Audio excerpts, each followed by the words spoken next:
Varun, something that has been raging, at least on my LinkedIn, is this question of how do we know when we've done enough research?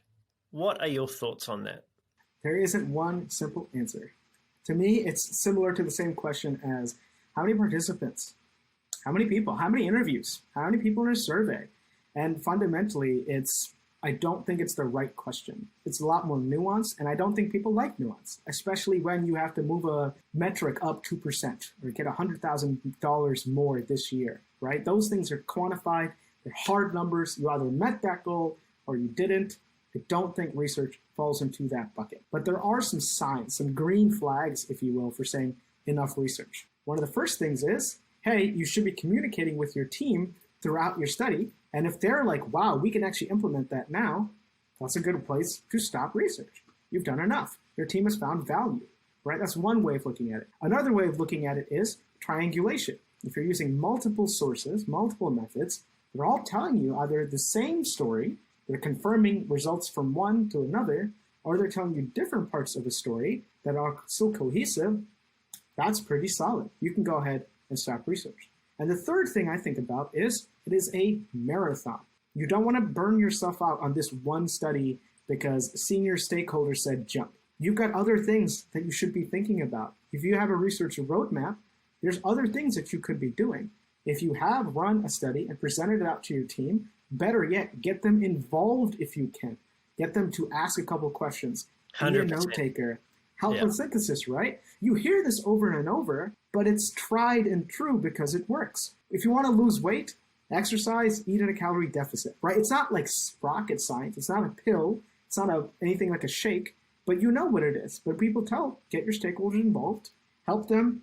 If your team is new to research, one of the things I like to do, maybe you don't have time to help with collection or note-taking or analysis. Can you help me with recruitment? Can you help me whittle down this 100 people who are interested to like 13 or 14 that can help us? That is still powerful because they're like, wow, we should be talking to this person. Why? Because if they live here and this and that, great. You have that relationship, they feel included. So there's a couple of those kind of green flags. But at the end of the day, as a researcher, you have the right to say this is enough. If I've got 10 other studies going on, if the holidays are rolling around, you're mentally exhausted, you need to take a break, you're still a person at the end of the day. And I think you should be able to say no.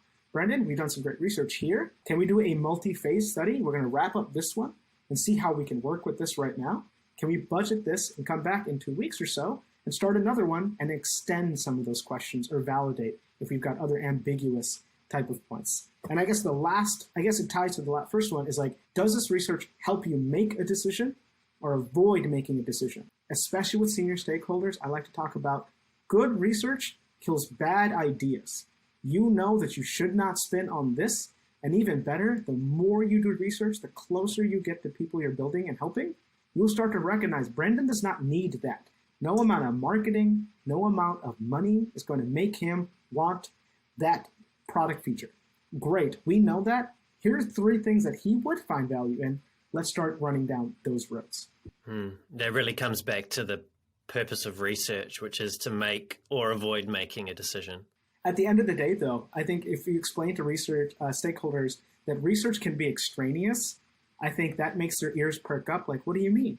You're a researcher. You're supposed to be doing research. There's a trillion research questions out there. Not all of them are equally valuable, right? So being able to discern and sift out, that sounds interesting. A good metric of knowing if it's an interesting question but not something fruitful. Can you answer it with a single value or statistic or with a yes or no? Do people like this? Yes. That doesn't help in any way. Or how many people bought that? 100. It's not really a research question. It's like a single isolated type of variable that you don't know, but it doesn't actually help you get further, make better decisions. So that's a good way of saying that might be something you want to run down versus we can take that small question and budget into a larger area that we don't know about. That can be very powerful too.